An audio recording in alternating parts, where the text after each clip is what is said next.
আসসালামু আলাইকুম রহমতুল্লাহ। আজকে আমি ষষ্ঠ শ্রেণীর গণিত অধ্যায়ের যে চ্যাপ্টার ওয়ান সেটা নিয়ে আলোচনা করব। তো আগে আমি দুইটা ভিডিও দিয়েছি, আজকে 3 নম্বর ভিডিও। তো আজকের ভিডিওটা আমি একটু বড় করব, অর্থাৎ আপনাদের একটা অধ্যায়ের উপর ছোট ছোট ভিডিও করলে অনেকগুলো ভিডিও হয়ে যাচ্ছে। এই জন্য আমি একটু বড় করে অধ্যায়গুলো শেষ করার চেষ্টা করব।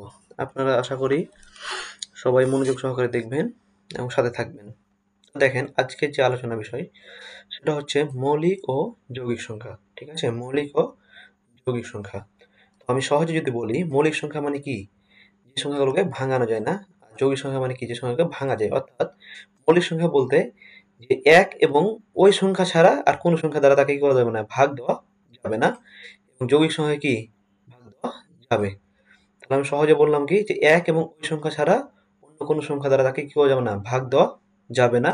আর এখানে একাধিক সংখ্যা দিয়ে কি যাবে, ভাগ দেওয়া যাবে। দেখেন এখানে কি বলছে, মৌলিক ও যৌগিক সংখ্যা বলছে এক থেকে বড় সেই সব সংখ্যা যার এক এবং সেই সংখ্যাটি ছাড়া অন্য কোনো গুণনীয়ক নেই, তাদেরকে কি বলে, মৌলিক সংখ্যা বলে। যেটা বললাম আমি। এখন দেখেন এই যে দুইয়ের গুণনীয়ক কি, এক এবং দুই। তার মানে কি, শুধুমাত্র এক এবং ওই সংখ্যা ছাড়া ভাগ দেওয়া যাচ্ছে না। তার মানে কি, দুইটা কি আমাদের বলেন তো, মৌলিক সংখ্যা। সেম ভাবে পাঁচ দেখেন, যে এক এবং পাঁচ ছাড়া কি আর ভাগ দেওয়া যাবে? দুই দিয়ে তো আমরা ভাগ দিতে পারবো না, তিন দিয়ে ভাগ দিতে পারবো না। তাহলে এক এবং পাঁচ, অর্থাৎ এক এবং ওই সংখ্যা, তার মানে পাঁচ একটা মৌলিক সংখ্যা। সেম ভাবে 13 দেখেন, এক এবং 13, অর্থাৎ যদি আমরা দুই দিয়ে ভাগ দিই এটা পারবো না, তিন দিয়ে ভাগ দিলেও পারবো না, চার দিয়ে ভাগ দিতে পারছি না, অর্থাৎ এক এবং ওই সংখ্যা ছাড়া ভাগ যাচ্ছে না। তার মানে এগুলো সবগুলো কি, আমরা এই তিনটা বলতে পারি যেগুলো মৌলিক সংখ্যা। এখন দেখেন কি বলছি, যে লক্ষ্য করি, 2, 5, 13 গুণিয়ক কেবলমাত্র এক এবং ওই সংখ্যা, এই ধরনের সংখ্যাগুলোকে মৌলিক সংখ্যা বলে। তাহলে আমরা মৌলিক সংখ্যা কি বুঝতে পারলাম। এখন দেখেন, যে সংখ্যার এক এবং ওই সংখ্যা ছাড়া এক বা একাধিক গুণনীয়ক থাকে তাদেরকে যৌগিক সংখ্যা বলে। এখন দেখেন ছয়কে আমরা কি, এক এবং ছয় দিয়ে তো ভাগ দিতে পারছি। সাথে দেখেন মিডল আর দুইটা আছে, এগুলো দিয়ে আমরা ভাগ দিতে পারছি। দেখেন যে দুই এবং তিন দিয়ে আমরা কি দিতে পারছি, ভাগ দিতে পারছি। অর্থাৎ যদি আমরা ছয়কে এইভাবে লিখি, তাহলে দেখেন ছয়কে আমরা কি, আমরা গুণনীয়ক গুলো চিন্তা করি কি হবে, দেখেন এক গুণন ছয় করি, তাই না? আবার ভাগ যাবে কি, দেখেন দুই গুণন তিন দিয়ে ভাগ যেতে, তিন দুগুণে কত, ছয়। তাহলে দেখেন এক দুই তিন ছয়, তাহলে এক দুই তিন ছয় এর কি, ছয়ের গুণনীয়ক। অর্থাৎ এক এবং ওই সংখ্যা, অর্থাৎ ছয় এক এবং ওই সংখ্যা ছাড়াও বাকি দুইটা সংখ্যা দ্বারা কি আছে, সে ভাগ যাচ্ছে। তার মানে এগুলোকে বলে যৌগিক সংখ্যা। সেম ভাবে দেখেন নয়ের কি, এক এবং হচ্ছে যে নয় ওই সংখ্যা, বাট দেখেন মিডিলে একটা তিন আছে যা একাধিক সংখ্যা দ্বারা ভাগ যাচ্ছে। সেম ভাবে 12 লক্ষ্য করেন, এই যে দুই তিন চার ছয় এইগুলো দিয়ে কি ভাগ যাচ্ছে। তার মানে কি, এক এবং ওই সংখ্যা ছাড়া, অর্থাৎ দেখেন যে এই যে এবং এক এবং ওই সংখ্যা ছাড়া সে ভাগ যাচ্ছে। তার মানে এগুলো কি বলে, তোমার আমরা যৌগিক সংখ্যা করতে পারি। অর্থাৎ সহজে মনে রাখবেন যে মৌলিক সংখ্যা কি, এক এবং ওই সংখ্যাটা শুধুই ভাগ যাবে, তাছাড়া ভাগ যাবে না বা গুণনীয়ক থাকবে না। আর যৌগিক সংখ্যা কি, ওই সংখ্যা ছাড়াও একাধিক গুণনীয়ক থাকবে। এখানে বলছে, এখানে 6, 9, 12 এর গুণনীয়ক এক এবং ওই সংখ্যা ছাড়াও এক বা একাধিক সংখ্যা আছে, এই ধরনের সংখ্যাকে কি বলা হয়, যৌগিক সংখ্যা বলে। একটা আপনাদের এমসিকিউ দেখেন, খুব ইম্পর্টেন্ট এমসিকিউ। দুই হচ্ছে সবচেয়ে ছোট এবং একমাত্র জোড় সংখ্যা। দুই হচ্ছে একমাত্র ছোট এবং একমাত্র জোড় মৌলিক সংখ্যা। ঠিক আছে, তাহলে দুইটা কি হচ্ছে বলেন তো, দুই হচ্ছে একমাত্র, এই আপনারা মনে রাখবেন যে দুই হচ্ছে সবচেয়ে ছোট এবং একমাত্র জোড় মৌলিক সংখ্যা। যত মৌলিক সংখ্যা আছে সবগুলোই কি বিজোড়, যত মৌলিক সংখ্যা আছে সবগুলোই কি বিজোড়, তবে শুধুমাত্র দুইটা কি আমাদের জোড়। সহজে বুঝতে পারছেন যে যত মৌলিক সংখ্যা আছে সবগুলোই কি আমাদের, দেখবেন যে 3, 5, 13, 17 এগুলো সবগুলোই কি দেখেন বিজোড় এবং মৌলিক সংখ্যা। কিন্তু দুই জোড় সংখ্যা, কিন্তু সে কি একমাত্র মৌলিক সংখ্যা, জোড় হ্যাঁ একমাত্র মৌলিক। ওকে, আশা করি আপনারা যৌগিক এবং মৌলিক সংখ্যা বুঝতে পারছেন। এখন দেখেন আমি কিছু আপনাদের মৌলিক সংখ্যা দেখাচ্ছি। দেখেন যে 1 থেকে 100 পর্যন্ত অনেক সময় এমসিকিউতে আসে আপনাদের, যে অনেক সময় এমসিকিউতে দেখবেন যে কি, যে 1 থেকে 100 পর্যন্ত কতটি মৌলিক সংখ্যা আছে আসে, হয়তো বা বলতে পারি এরকম যে 1 থেকে 10 এর মধ্যে কতটি মৌলিক সংখ্যা আছে। ঠিক আছে, 1 থেকে 10 এর মধ্যে কতটি মৌলিক সংখ্যা আছে, পরীক্ষাতে আসতে পারে অপশনে, 4, 5, 6, 7। এই জিনিসটা আপনাদের জানা থাকা লাগবে। অনেক সময় আছে কি 21 থেকে 30 এর মধ্যে, অনেক সময় আছে কি 1 থেকে 100 এর মধ্যে। তো এই জিনিসটা জানার জন্য আমরা একটা ছোট্ট প্রিফিক্স ইউজ করব, সেটা হচ্ছে দেখেন যে 44 22 322 321, এটা আমরা মোবাইল নাম্বারের মতো করে মনে রাখবো যে 44 22 322 321। ওকে, কয়েকবার লিখলেই বা পড়লে আমাদের মুখস্থ হয়ে যাবে এটা, 44 22 322 221। এখন দেখেন যে আমরা যেটা বুঝাচ্ছি যে 1 থেকে 10 পর্যন্ত, দেখেন 1 থেকে 10 এর মধ্যে কয়টি? 4টি। তার মানে দেখেন 1 থেকে 10 এর মধ্যে যে 4, তাই জন্য আমরা এখানে দিয়েছি 1 থেকে 10 এর মধ্যে কয়টা বলেন তো? 4টা। এই 4 একটা মনে থাকবে। আবার দেখেন 11 থেকে 20 এর মধ্যে কত? 4টি। এই দেখেন 11 থেকে 20 এর মধ্যে 4টি। সেম, তাহলে এটা 10, এটা 20, এটা কি 30 এর মধ্যে, অর্থাৎ 20 থেকে 30 এর মধ্যে বা 21 থেকে 30 এর মধ্যে, যে 21 থেকে 30 এর মধ্যে যে 10টি আছে তার মধ্যে কয়টি? 2টি। দেখেন যেমন 31 থেকে 40 এর মধ্যে কয়টি? 2টি। এই যে 2টি। আবার দেখেন যে 41 থেকে 50 এর মধ্যে 3টি, এই যে 3টি। এবং 51 থেকে 60 এর মধ্যে 2টি, এই যে 2টি। এবং দেখেন 61 থেকে 70 এর মধ্যে কয়টি? 2টি, এই যে 2। 71 থেকে 80 এর মধ্যে 3, এই যে 3। এবং 81 থেকে 90 এর মধ্যে 2, এই যে 2। এবং 91 থেকে 100 এর মধ্যে কত? 1, এই যে 1। মোট দেখেন 1 থেকে 100 এর মধ্যে কতটি মোট? 1 থেকে 100 এর মধ্যে হচ্ছে আমাদের দেখেন 1 থেকে 100 এর মধ্যে মোট হচ্ছে আমাদের 25টি। এখন যদি প্রশ্ন আসে যে 1 থেকে 50 পর্যন্ত মৌলিক সংখ্যা কতটি? তাহলে 1 থেকে 50 পর্যন্ত মৌলিক সংখ্যা কতটি? তার মানে দেখেন 1 থেকে 50 পর্যন্ত মৌলিক সংখ্যা কি কতটি? এই যে এতটি, তাই না? 1 থেকে 50 এর মধ্যে। তো আমরা এই যে হিসাব করি যে 10 20 30 40 50, তাই না? 60 70 80 90 100। দেখেন যে 10 20, এই যে 10 20 30 40 50, এই 3 পর্যন্ত। তার মানে কি 4 4 8, আর 2 এ কত? 10, আর 2 এ কত? 12, আর 3 এ 15। 1 থেকে 50 পর্যন্ত মৌলিক সংখ্যা কয়টি আমাদের? 15টি। দেখেন এই যে 4 4 8, 2 10, 2 12, আর 3 15। তাই হয় যদি 1 থেকে 100 বলে তাহলে 25, অর্থাৎ যত বলবে আমরা খুব সহজেই বের করতে পারবো। ওকে, তাহলে যদি বলে যে 51 থেকে 100 এর মধ্যে কতটি মৌলিক সংখ্যা, তাহলে আমরা কি হবে? অবশ্যই এটি হবে 51 থেকে 100 এর মধ্যে। তার মানে এখানে কয়টা আছে দেখেন, 2 4 4 7 9 10। আশা করি যে আপনারা বুঝতে পারছেন। এখন দেখেন আমরা তো মৌলিক সংখ্যা এবং যৌগিক সংখ্যা বুঝলাম। এখন যে জিনিসটা শিখবো সেটা হচ্ছে আমরা সহমৌলিক সংখ্যা। সহমৌলিক সংখ্যা, ঠিক আছে? দেখেন সহমৌলিক সংখ্যা কি? যে 2 বা ততোধিক সংখ্যার সাধারণ গুণনীয়ক শুধু 1 হলে পরস্পর সহমৌলিক। 2 বা ততোধিক সংখ্যার সাধারণ গুণনীয়ক শুধু 1 হলে সংখ্যাগুলো পরস্পর সহমৌলিক। এখানে জিনিসটা একটা উদাহরণ দেখলে খুব সহজে বুঝতে পারবেন। যেমন 8 এবং 15 দুইটা কি স্বাভাবিক সংখ্যা। যেমন 8 এবং 15 কি দুইটা স্বাভাবিক সংখ্যা, তাই না? এখানে দেখেন যে 8 এর গুণনীয়ক, আমরা তো গুণনীয়ক বের করতে পারি, তাই কিনা? 1 2 4 8, 8 এর গুণনীয়ক পেলাম 1 2 4 8। 15 এর গুণনীয়ক কত দেখেন? 1 3 5 8। দেখেন 1 3 5 8। এখন দেখেন সাধারণ মানে কি? কমন। সাধারণ মানে কি? দুইটার মধ্যে কমন, ঠিক আছে? এখন দেখেন এখানে 1 1 কমন, 2 এর কমন নাই, 3 ও কমন নাই, 4 কমন নাই, 5 কমন, আর বাকিগুলো কমন নাই। অর্থাৎ শুধুমাত্র দেখেন একটাই কমন। ঠিক আছে? এখানে কি শুধুমাত্র 1 কমন। এই যে দেখুন সহমৌলিক হওয়া সত্ত্বেও হচ্ছে শুধুমাত্র কি থাকবে বলেন তো? 1 কমন থাকবে, হ্যাঁ? তাহলে এগুলা কি? তাহলে 8 এবং 15 সাধারণ কি বলেন তো? এটা সাধারণ গুণনীয়ক।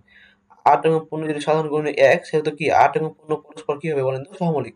দেখা যাচ্ছে 8 এবং 15 এর মধ্যে 1 ছাড়া অন্য কোনো সাধারণ গুণনীয়ক নেই। তাই 8 এবং 15 পরস্পর সংখ্যা পরস্পর সহমৌলিক। ঠিক আছে? তাহলে পরস্পর সংখ্যা সহমৌলিক। আশা করি বুঝতে পারছেন। সেমভাবে যদি দেখেন যে আরেকটা উদাহরণ দেখি, যে এখানে চিন্তা করেন যে কি 16 এবং 24 দুইটা কি স্বাভাবিক সংখ্যা। এখানে দেখেন সহমৌলিক কিনা আমরা বের করব। 16 এর গুণনীয়ক কি দেখেন 1 2 4 8 16। 24 এর গুণনীয়ক দেখেন 1 2 3 4 6 8 12। এখন দেখেন সাধারণ গুণক মানে কি? কমন। আমি বলেছিলাম শুধুমাত্র 1 কমন থাকলে সহমৌলিক হবে। যদি 1 এর অধিক কোনো কিছু কমন থাকে তাহলে সহমৌলিক হবে না। এখানে দেখেন 1 কমন আছে। তারপরে দেখেন এখানে যে কি আছে বলেন তো? যে 2 কমন আছে। আবার দেখেন কি এই যে 4 3 না, এই যে 4 কমন আছে, তাই না? 4 কমন আছে। এই যে আবার 8 কমন আছে। অনেকগুলো কমন আছে। তার মানে কি এই 16 দেখেন সাধারণ গুণনীয়ক, অর্থাৎ কমন কোনগুলো দেখেন 1 2 4 8, 4টা কমন পাচ্ছি। কিন্তু আমাদের সহমৌলিক হতে হলে কি শুধুমাত্র কি কমন কথা হবে? শুধু 1 কমন থাকা লাগবে। তার মানে কি আমরা বলতে পারি যে 16 এবং 24 কি পরস্পর সহমৌলিক নয়। 16 এবং 24 পরস্পর কি নয় বলেন তো? সহমৌলিক নাই। আশা করি বুঝতে পারছেন যে সহমৌলিক হতে হলে কি হবে বলেন তো? শুধুমাত্র 1 কমন থাকা লাগবে। যদি একের সাথে আরো কিছু কমন থাকে তাহলে তারা পরস্পর কি হবে না? সহমৌলিক হবে না।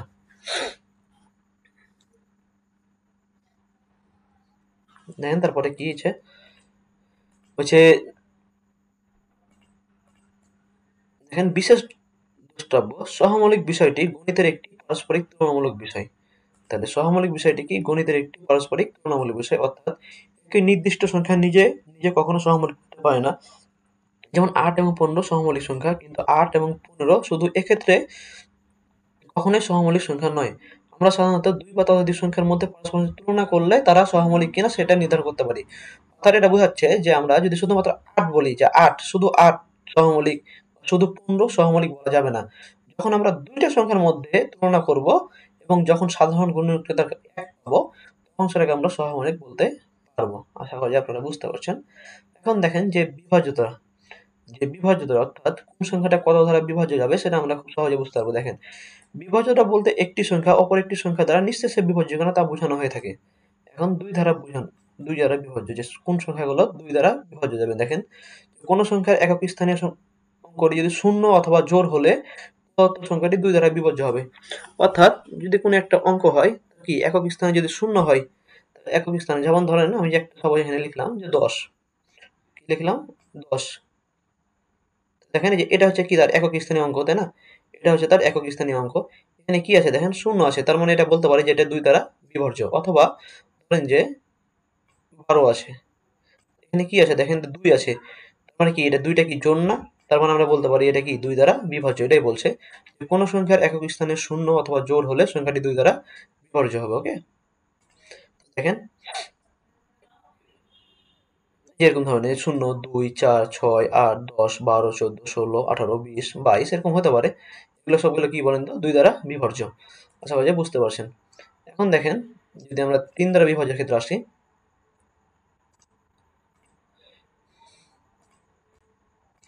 দেখেন 3 দ্বারা বিভাজ্য বলছে, 3 দ্বারা বিভাজ্য কোন সংখ্যার অঙ্কগুলো যোগফল 3 দ্বারা বিভাজ্য হলে ওই সংখ্যাটি 3 দ্বারা বিভাজ্য হবে। কি বলছে, কোন সংখ্যার অঙ্কগুলো যোগফল যদি 3 দ্বারা বিভাজ্য হয় তাহলে অঙ্কটি বিভাজ্য হবে। এখন দেখেন উদাহরণ 1, 147 সংখ্যাটি অঙ্কগুলো যোগফল। 1, 4, 7 যোগ করেন, তাহলে 1 যোগ 4 যোগ 7 তাহলে কত হচ্ছে 12। 12 সংখ্যাটা কি 3 দ্বারা বিভাজ্য? দেখেন, যদি 3 দ্বারা বিভাজ্য হয়, 3 4 12 আমরা জানি, তার মানে কি এই সংখ্যাটা পুরো এই 147 সংখ্যাটা কি হবে বলেন তো 3 দ্বারা বিভাজ্য হবে। অর্থাৎ আমরা এই কি করব, যে সংখ্যাটা দেওয়া থাকবে সেটা আমরা যোগ করব। যোগফল দেখেন 12, এই 12 কি 3 দ্বারা বিভাজ্য, তাই না? তাহলে 3 4 12, যেহেতু 3 দ্বারা বিভাজ্য হচ্ছে তার মানে এই পুরো সংখ্যাটা কি 3 দ্বারা বিভাজ্য। ওকে, সেম ভাবে যদি এটা দেখেন যে 7 2 1 7 যেটা আছে, তাহলে 7 2 1 7 যোগ করেন, যোগ করলে হচ্ছে 17। এই 17 হচ্ছে কি 3 দ্বারা বিভাজ্য নাই, তার মানে কি এই যে এই 7 2 1 7 পুরো সংখ্যাটা 3 দ্বারা বিভাজ্য হবে না, এই যে 3 দ্বারা বিভাজ্য নয়। আশা করি বুঝতে পারছেন। এখন দেখেন 4 দ্বারা বিভাজ্য, কি বলছে 4 দ্বারা বিভাজ্য বলছে কোন সংখ্যার একক ও দশক, দেখেন বলছে কোন সংখ্যার একক ও দশক উভয় স্থানের অঙ্ক যদি শূন্য হয়, কোন সংখ্যার একক এবং দশক উভয় স্থানের অঙ্ক যদি শূন্য হয়, অথবা একক ও দশক স্থানের অঙ্কের সাহায্যে ওইটা সংখ্যা যদি 4 দ্বারা বিভাজ্য হয় তবে ওই সংখ্যাটি 4 দ্বারা বিভাজ্য। তার মানে কি বোঝাচ্ছে এখানে, যে ধরেন যেখানে আছে একটা সংখ্যা, ধরেন যে 2 5 সাপোজ 0 0 2 5 0 0। এখন দেখেন এটা কি জানি আমরা একক স্থানীয় সংখ্যা, এটা কি জানি দশক স্থান। দেখেন এই দুই জায়গাতে কি থাকবে, শূন্য থাকতে হবে। এই দুই জায়গাতে যদি ডবল শূন্য থাকে, এই দুই জায়গায় যদি শূন্য থাকে তাহলে অবশ্যই 4 দ্বারা বিভাজ্য যাবে। অথবা যদি এই শূন্য থাকলে যাবে, অথবা যদি আমি লিখলাম যে 2 5 2 4 2 5 2 4। এখন দেখেন একক এবং দশক স্থানীয় সংখ্যাতে কি আছে দেখেন তো 24 আছে। একক এবং দশক স্থানীয় কি আছে দেখেন তো 24 আছে। 24 24 কি দেখেন, এই 24 কি 4 দ্বারা বিভাজ্য? আমরা জানি কি 4 6 24। অর্থাৎ এই দুটা যেহেতু ভাগ যাচ্ছে তার মানে কি এই সম্পূর্ণ জিনিসটাই কি যাবে 4 দ্বারা ভাগ যাবে। ওকে, এগুলো হচ্ছে সহজে বের করার জন্য। তাহলে এখন দেখেন 2500 যদি হয়, তাহলে এখানে যেহেতু ডবল শূন্য আছে তার মানে কি অবশ্যই এটা কি 4 দ্বারা বিভাজ্য। এটা কি ডবল শূন্য থাকলে কি 4 দ্বারা বিভাজ্য। এখন দেখেন 1 5 1 2 এই যে 12। এখন দেখেন এই যে একক এবং দশক স্থানে কত আছে 12 আছে, এই 12টা কি 4 দ্বারা বিভাজ্য না? মানে এই পুরো সংখ্যাটা কি দেখেন 4 দ্বারা বিভাজ্য। ওকে,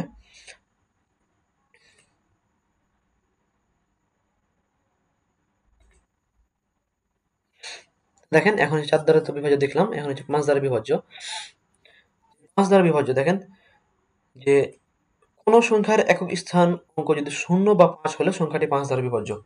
তাহলে কোনো অঙ্কে যদি একক স্থানীয় অঙ্কটা কি হয় 0 অথবা 5 হয়, তাহলে সেটা 5 দ্বারা বিভাজ্য। যেমন যদি লিখি 10, 10 কি বলেন তো?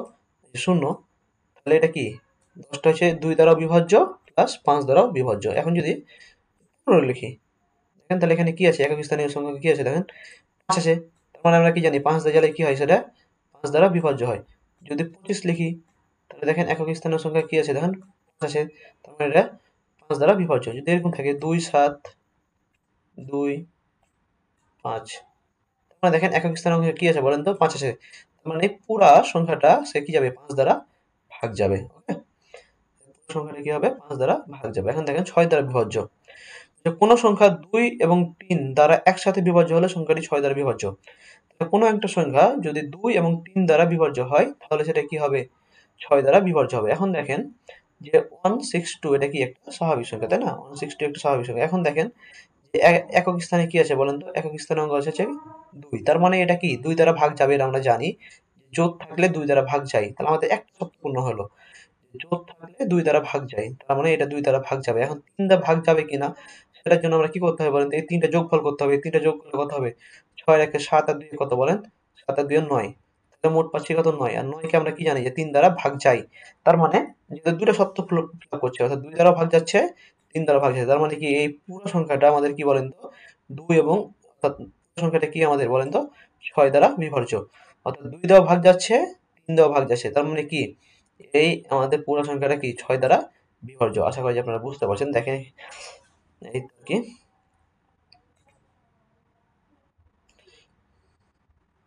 এখন যদি এই উদাহরণটা দেখি, সেম জিনিস দেখেন 146 এর দেখেন যে 146 এর স্থানীয় মান ধরেন 6 হলো, তার সংখ্যাটি কি এই দেখো একক স্থানীয় মান কি 6, মানে কি সংখ্যাটি 2 দ্বারা বিভাজ্য। এখন এদের যোগফল যদি করি দেখেন, আবার যোগফল 1 আর 6 যোগ করলে 11, যা 3 দ্বারা বিভাজ্য নয়। তাহলে আমাদের এটা কি 2 দ্বারা ভাগ যাচ্ছে, এই সংখ্যাটা আমাদের কি বলেন তো একক স্থানে 6 আছে, যেহেতু জোড় 2 দ্বারা ভাগ যাচ্ছে, কিন্তু সেটা কি যোগফল যেহেতু 11, 11 কে আমরা কি করতে পারি না 3 দ্বারা ভাগ দিতে পারি না। 3 দ্বারা আমাদের কি যাচ্ছে না, ভাগ যাচ্ছে না। তার মানে 2 দ্বারা বিভাজ্য কিন্তু 3 দ্বারা বিভাজ্য নয়, অর্থাৎ এই পুরো সংখ্যাটা 6 দ্বারা বিভাজ্য হবে না। কারণ কি একটা শর্ত পূর্ণ করছে, একটা শর্ত পূর্ণ করছে না, তার মানে এটা 6 দ্বারা বিভাজ্য হবে না। ঠিক আছে, এখন দেখেন 9 দ্বারা বিভাজ্য। কোন সংখ্যার অঙ্কগুলোর যোগফল 9 দ্বারা বিভাজ্য হলে সংখ্যাটি 9 দ্বারা বিভাজ্য। তাহলে কি বলছে যে কোন সংখ্যার অঙ্কগুলোর যোগফল যদি 9 দ্বারা বিভাজ্য হয়, তাহলে যদি কোন সংখ্যার অঙ্কগুলোর যোগফল যদি 9 দ্বারা বিভাজ্য হয়, তাহলে সংখ্যাটি কি হবে 9 দ্বারা বিভাজ্য। এখন 3, 7, 8 সংখ্যাগুলো অঙ্কগুলোর যোগফল কত দেখেন, 3 যোগ 7 যোগ 8 সমান কত 18, 18 কি আমরা জানি 9 দ্বারা বিভাজ্য। তার মানে এই পুরো সংখ্যাটা কি বলেন তো 9 দ্বারা বিভাজ্য হবে। ঠিক আছে, তো আশা করি যে আপনারা বুঝতে পারছেন খুব সহজেই এগুলো আর কি। এখন যদি এরকম ধরনের সমস্যা হয়, তাহলে এখন সলভ করতে পারেন আশা করি খুব সহজে। দেখেন বলছে কি 2 অঙ্ক বিশিষ্ট 10টি মৌলিক সংখ্যা লিখো। তাহলে 2 অঙ্ক বিশিষ্ট 10টি মৌলিক সংখ্যা লিখো। তাহলে 2 অঙ্ক বিশিষ্ট 10টি মৌলিক সংখ্যা কি 2 অঙ্ক, তার মানে 10 থেকে 20 এর মধ্যে আছে, তাই না? 11, 13, 17, সরি 2 অঙ্ক বিশিষ্ট মানে কি 1 থেকে কত পর্যন্ত 99 এর মধ্যে, সরি 10 থেকে 99 এর মধ্যে, তাই না? 10 থেকে 99 এর মধ্যে কি 2 অঙ্ক না? 1 থেকে যেগুলো দেখেন 1 থেকে 9 পর্যন্ত যেগুলো আছে মৌলিক সংখ্যা, সেগুলো কি বলেন তো 1 অঙ্ক বিশিষ্ট। আর 100 পর্যন্ত চলে গেলে কি হয়ে গেল, 100 এর উপর গেলে 3 অঙ্ক হয়ে যাচ্ছে। কিন্তু 10 থেকে যে আপনার 99 পর্যন্ত এগুলো সবগুলো কি বলেন তো 2 অঙ্ক বিশিষ্ট মৌলিক সংখ্যা। ঠিক আছে, এখান থেকে মোট 10টা লিখতে বলছে, আমরা 10টা লিখে দিলাম। 11, 13, 17, 19, 23, 29, 31, 37, 41 এবং 43 এগুলো অঙ্ক, এগুলো আপনারা খুব সহজেই বুঝতে পারবেন।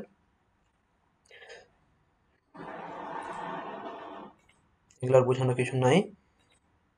যদি আপনাদের কোনো প্রবলেম হয় ম্যাথ করতে, তাহলে অবশ্যই কমেন্ট করবেন, আমি আপনাদেরকে খুব সহজে বুঝিয়ে দেবো। ঠিক আছে,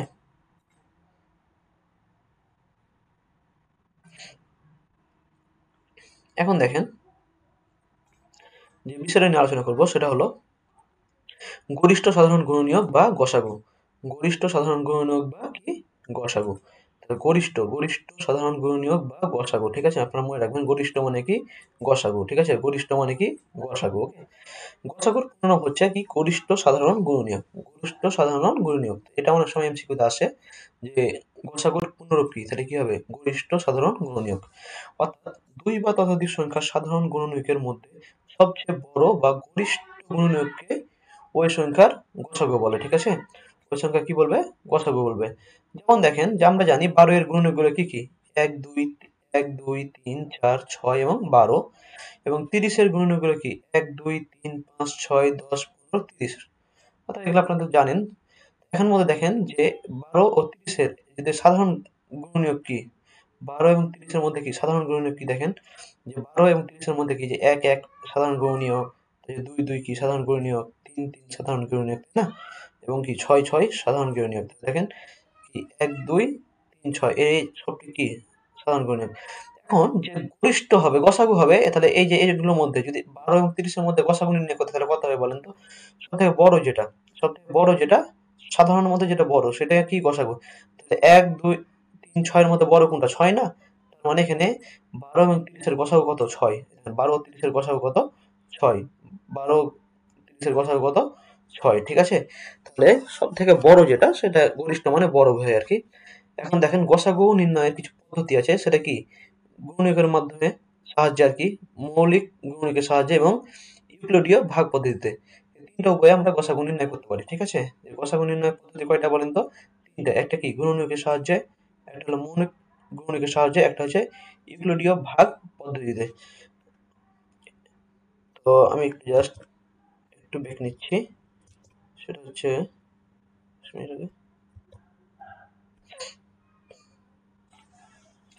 দেখেন, সরি এগুলো একটু দাগ হয়ে গেছে। এখন দেখেন যে গুণনীয়কের 1 নাম্বার যে পদ্ধতি, সেটা কি? গুণনীয়কের সাহায্যে আমরা হচ্ছে যে গসাগু নির্ণয় করবো কিভাবে দেখেন, এখানে 3টা স্টেপ ফলো করবো আমরা। তো স্টেপগুলো কি? যে সংখ্যাগুলোর গসাগু নির্ণয় করতে হবে তাদের প্রত্যেকের সকল গুণনীয়ক বের করতে হবে। তাহলে যে সংখ্যাগুলোর গসাগু বের করবো তাদের প্রথমে কি করবো? গুণনীয়ক বের করবো। প্রথম ধাপে বের করা সকল গুণনীয়কের মাঝে সাধারণ গুণনীয়ক আলাদা করবো। তাহলে প্রথমে আমরা আলাদা আলাদা সব কি করবো? গুণনীয়ক বের করবো। তারপরে হচ্ছে যে গুণনীয়কের মধ্যে কোনগুলো কমন অর্থাৎ সাধারণ সেগুলো আমরা বের করবো। তারপর সাধারণ গুণনীয়কের মধ্যে গরিষ্ঠ গুণনীয়কে বাছাই করতে হবে। তো গরিষ্ঠ মানে কি? বড় গুণনীয়কটা আমাদের কি করতে হবে? বাছাই করতে হবে, ঠিক আছে? এখন দেখেন যদি আমি একটা উদাহরণ দেখাই, এখানে দেখেন যে উদাহরণটা চিন্তা করেন যে গুণনীয়কের সাহায্যে 28 48 ও 72 এর গসাগু নির্ণয় করো। এখানে বলে দিয়েছে কিসের সাহায্যে? গুণনীয়কের সাহায্যে, ঠিক আছে? ওরা যদি বলে দেন আমাদের সেভাবেই করতে হবে। গুণনীয়ক আমি জানি কি গুণনীয়কের প্রথমে কি নির্ণয় করতে হবে বলেন তো? গুণনীয়ক নির্ণয় করবো। তাহলে 28 এর গুণনীয়ক দেখেন 1 2 4 7 14 28, ঠিক আছে? এই দেখেন 28 এর গুণনীয়ক আমরা পেলাম, 48 এর গুণনীয়ক পেলাম, দেখেন 72 এর গুণনীয়কও পেলাম, 3টা গুণনীয়ক পেলাম। এখানে গুণনীয়কের গুলো দেখেন সাধারণ কোনগুলো দেখেন, সাধারণ দেখেন এই যে এই সাধারণ গুণনীয়ক পাইছি কি কি দেখেন 1 2 4, 1 2 4 এই তিনটা মাঝে আছে, দেখেন এই যে 1 আছে এই তিনটা মাঝে, এই যে 2 আছে এই তিনটা মাঝে, এবং কি এই 4 আছে, তাছাড়া আর কোনো কিছু নাই। এখন দেখেন যে আমরা তো প্রথম স্টেপ কি ছিল যে সকল যা যা বলবে সবগুলো আমরা কি বের করবো? গুণনীয়ক বের করবো। আমরা গুণনীয়ক বের করলাম। তারপরে হচ্ছে আমরা সাধারণ গুণনীয়ক বের করবো। এই যে সাধারণ গুণনীয়ক আমরা বের করছি। এখন এগুলোর মধ্যে যেটা বড় সেটাই আমাদের কি? গসাগু। দেখেন এই যেটা গুলো বড় সেটা আমাদের গসাগু। তাহলে এটা গেল আমাদের কি বলেন তো? যে গুণনীয়কের সাহায্যে গসাগু নির্ণয়, ঠিক আছে? এটা কি গেল আমাদের গুণনীয়কের সাহায্যে গসাগু নির্ণয়, ঠিক আছে? গুণনীয়কের সাহায্যে গসাগু নির্ণয়। এখন দেখেন যে দ্বিতীয় অধ্যায়, সেটা কি? মৌলিক গুণনীয়কের সাহায্যে গসাগু নির্ণয়। যে মৌলিক গুণনীয়কের সাহায্যে কি করব? গসাগু নির্ণয় করব। যে সংখ্যাগুলো গসাগু নির্ণয় করতে হবে তাদের প্রত্যেকের মৌলিক গুণনীয়ক বের করতে হবে। তখন আমরা সকল ধরনের গুণনীয়ক বের করেছিলাম, এখন শুধুমাত্র কি করতে হবে বলেন তো? মৌলিক গুণনীয়ক বের করব। প্রথম ধাপে বের করা সকল মৌলিক গুণনীয়কের মধ্যে সাধারণ গুণনীয়ক বের করব। অর্থাৎ ওখানে আমরা গুণনীয়ক বের করছিলাম, এখানে আমরা মৌলিক গুণনীয়ক বের করব এবং মৌলিক গুণনীয়কের মধ্যে থেকে সাধারণগুলো বের করব। এবং বাছাইকৃত সকল সাধারণ মৌলিক গুণনীয়ক পরস্পর গুণ করতে হবে।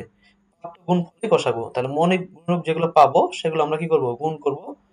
গুণ করলে গুণফলটা যেটা সেটা আমাদের কি? গসাগু। এখন দেখেন একটা উদাহরণ দেখেন, তাহলে ক্লিয়ার হয়ে যাবেন।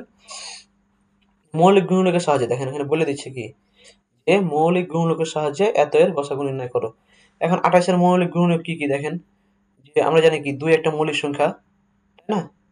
2 দেখেন 2 দুগুণী কত? 4, 4 সাথে 28, ঠিক আছে? 2 দুগুণী 4 এবং 4 সাথে 28 আমরা মিলালাম 48, দেখেন যেহেতু 2 2 2 2 করে এবং 3 দিয়ে মিলালাম, ঠিক আছে? দেখেন 2 দুগুণী 4, 4 দুগুণী 8, 8 দুগুণী 16, 3 16 48। এই 72 এর সেম দেখেন 2 দুগুণী 4, 4 দুগুণী 8, 3 8 24, 3 24 কত? 72।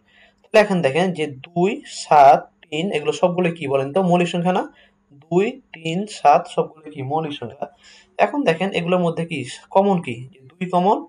দেখেন এখানে শুধুমাত্র 2 কমন পাচ্ছি। কি কমন পাচ্ছি দেখেন? 2 কমন পাচ্ছি। আর তো কিছু কমন পাচ্ছি কি?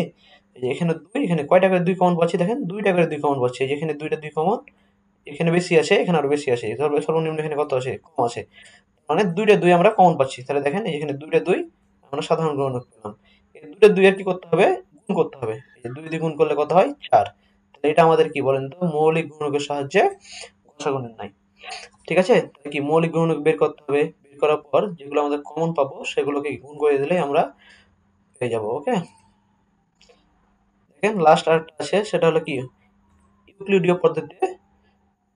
দেখো কি বলছে যে ইউক্লিডীয় ভাগ পদ্ধতির সাহায্যে। তাহলে এখন দেখেন যে স্টেপ 1, যে দুটি সংখ্যার গসাগু বের করতে হবে তাদের মধ্যে ছোট সংখ্যাকে ভাজক এবং বড় সংখ্যাকে ভাজক ধরে ভাগ করতে হবে।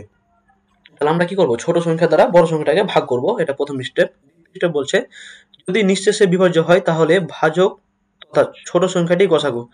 যদি কোনো একটা সংখ্যা নিঃশেষে বিভাজ্য হয়ে যায়, অর্থাৎ ধরেন যে আমি চিন্তা করলাম এখানে 30কে, এই যে 30কে 3 দ্বারা ভাগ দেব, ঠিক আছে?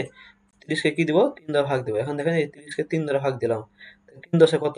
30 ভাগ যাচ্ছে, নিঃশেষে বিভাজ্য। তাই না? এটা তো কি নিঃশেষে বিভাজ্য আছে না? এই নিঃশেষে বিভাজ্য। তার মানে এই যে নিঃশেষে যদি বিভাজ্য হয়, তার মানে আমরা বলতে পারি যে কি দেখেন যেটা নিঃশেষে বিভাজ্য হবে। দেখেন বলছে কি যে যদি নিঃশেষে বিভাজ্য হয় তাহলে ভাজক অর্থাৎ ছোট সংখ্যাটি গসাগু। তার মানে কি এই যে এই ছোট সংখ্যাটি কি হচ্ছে? গসাগু। ঠিক আছে? তাহলে 3 এবং 30 এর গসাগু কত হবে? 3 হবে। ওকে? নিঃশেষে বিভাজ্য হলে সেটাই বলছে। ভাগশেষ শূন্য না আসা পর্যন্ত স্টেপ 2 এর কাজ চালিয়ে যেতে হবে। এই ধাপে প্রক্রিয়ায় ভাগশেষ শূন্য এসে পড়বে, ওই ভাজককে কি বলে? গসাগু বলবো। এখন দেখেন এই জিনিসটা যেটা বোঝাচ্ছে 3 নাম্বার, সেটা ধরেন সাপোজ যে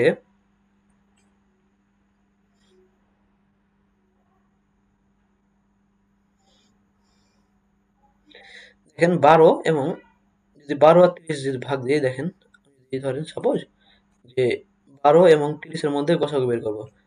12 এবং 12 দ্বারা কি করবো? 30 কে ভাগ দেবো, যেহেতু 12 ছোট 30 বড়। এখন দেখেন 12 থেকে ভাগ যাবে, কত যাবে? 12 দুগুণে 24, তাহলে 2 দিয়ে কত পেলাম? 24 পেলাম। এখন দেখেন তাহলে 30 থেকে 24 বাদ দিলে কত হচ্ছে? 6। তাহলে তো নিঃশেষে বিভাজ্য না। নিঃশেষে বিভাজ্য না হলে তো আমরা যে এই 12টাকে এই বিভাজ্য না হলে এটাকে আমরা তো গসাগু বলতে পারছি না। তখন আমাদের কাজ করতে হবে। কি করতে হবে? এই 6 দ্বারা আবার এই 12 কে ভাগ করতে হবে। 6 দ্বারা কি করতে হবে? এই 12 কে ভাগ করতে হবে। ওকে? দেখেন 6 দুগুণে 12। দেখেন 12। এখন কি নিঃশেষে বিভাজ্য হয়ে গেছে না? তোমার শূন্য হয়ে গেছে। এখন কোনটা দ্বারা নিঃশেষে বিভাজ্য হলো? যে ভাজ্যটা দ্বারা নিঃশেষে যে ভাজক দ্বারা নিঃশেষে বিভাজ্য হলো, সেটা হলো কি 6। তার মানে আমরা এখানে বলতে পারি গসাগুটা কত বলেন তো? 6। তার মানে আমরা বলতে পারি গসাগুটা কত? 6। ওকে? তারপর দেখেন একটু আমি যদি বোঝানোর চেষ্টা করি আপনাদেরকে। এখানে দেখেন যে ভাগ প্রক্রিয়ার সাহায্যে 12 গসাগু নির্ণয় করতে হবে। এখন দেখেন 12 30 এর মধ্যে 12 ছোট 30 বড়। এখানে ভাজ্য 30 ভাজক কত? 12, যেটা প্রথম স্টেপে ছিল। তাহলে 12 দ্বারা আমরা 30 কে ভাগ করলাম। দেখেন এখানে 6 আসছে, তার মানে নিঃশেষে বিভাজ্য আসেনি। নিঃশেষে বিভাজ্য না আসলে কি করতে হবে? 6 দ্বারা আবার এই 12 কে ভাগ করতে হবে। যতক্ষণ পর্যন্ত 0 না আসবে ততক্ষণ আমার এই প্রসেস চালিয়ে যেতে হবে। যখন 0 চলে আসবে, যার কারণে 0 আসবে, সেই ভাজ্যটাই আমাদের কি বলেন তো? সেই ভাজকটাই আমাদের কি? গসাগু হবে। দেখেন 6 এর জন্য এখানে কি 0 আসছে না? তখন আমরা 12 30 এর গসাগু বলতে পারি 6। আশা করি যে বুঝতে পারছেন আপনারা। আজকের ক্লাসটা মনোযোগ দিয়ে দেখার জন্য আপনাদের সকলকে ধন্যবাদ। পাশে থাকবেন এবং আসিফ একাডেমি ফলো করবেন। ধন্যবাদ সবাইকে। আসসালামু আলাইকুম ওয়া রাহমাতুল্লাহি ওয়া বারাকাতুহু।